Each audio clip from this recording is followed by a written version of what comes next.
ప్రవక్త సల్లల్లాహు అలైహి వసల్లం వారు మరణించారు. ఆ రాత్రి గడిచిపోయింది. ఉదయం తెల్లవారుజామున ఫజర్ అజాన్ ఇవ్వాలి.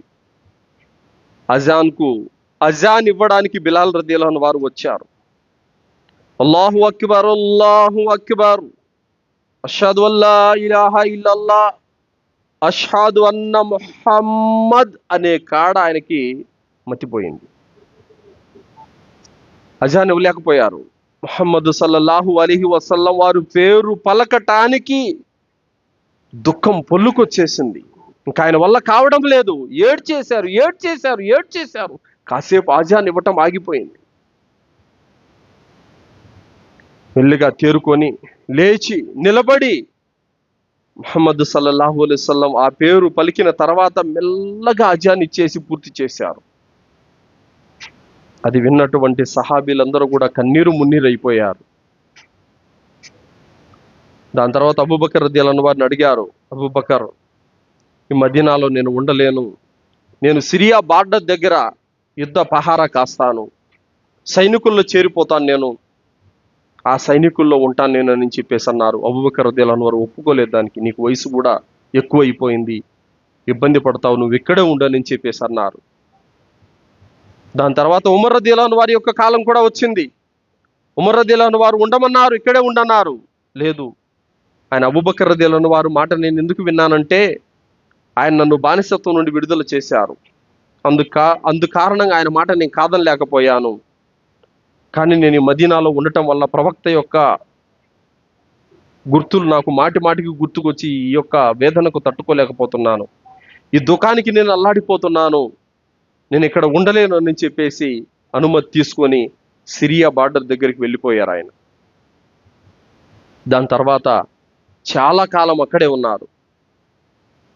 చాలా కాలం తర్వాత మళ్ళీ ఒకసారి ఆయన మదీనాకు రావాలనిపించింది. మదీనాకు వచ్చాడు.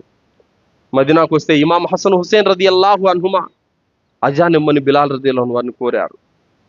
బిలాల్ రదియల్లాహు అన్హు వారు అజాన్ ఇవ్వటానికని పైకెక్కారు.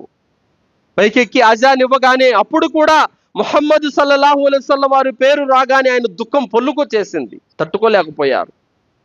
ఎప్పుడైతే అజాను బిలాల్ రదియల్లాహు అన్హు వారి యొక్క అజాన్ విన్నారో అక్కడ ఉన్నటువంటి ముస్లింలందరూ కూడా ఒక్కసారి ప్రవక్త కాలం గుర్తుకొచ్చింది. ప్రవక్త సల్లల్లాహు అలైహి వసల్లం కాలం, ఎందుకంటే ఆ మదీనాలో ఉన్నటువంటి ప్రజలందరూ కూడా ప్రవక్త యొక్క ఇమామత్కి బిలాల్ యొక్క అజాన్కి కనెక్ట్ అయిపోయారు బాగా.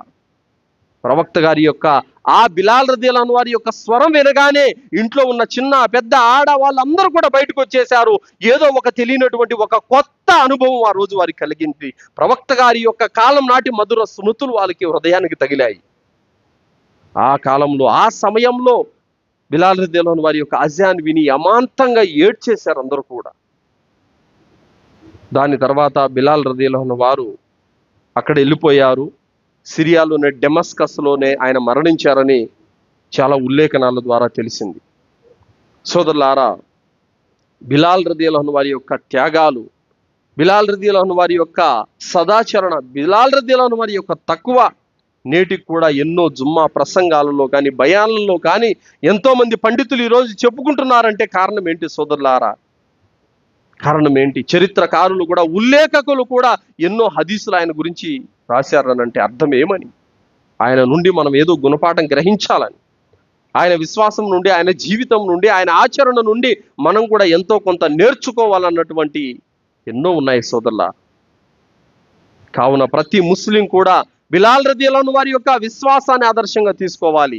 ఆయన్ని ఎంత బలవంతం పెట్టినా, ఎంత కొట్టినా, ఎంత హింసించినా కూడా అల్లాను విడిచిపెట్టలేదు, అల్లాపై విశ్వాసాన్ని విడిచిపెట్టలేదు, బహుదైవాల యొక్క జోలికి వెళ్ళలేదు. మరి ఆ విధంగా ఈరోజు మన మీద విశ్వాసం మీద మనకు పరీక్షలు వచ్చినప్పుడు బిలాల్ రదియల్లాహు అన్హు వారు ఏ విధంగానైతే మొక్కవోని సాహసాలు చేశారు, ఏ విధంగానైతే తన విశ్వాసాన్ని కాపాడుకున్నారు, ఆ విధంగా ప్రతి ముస్లిం కూడా ఈరోజు తమ విశ్వాసాన్ని కాపాడుకోవాల్సినటువంటి అవసరం ఉంది.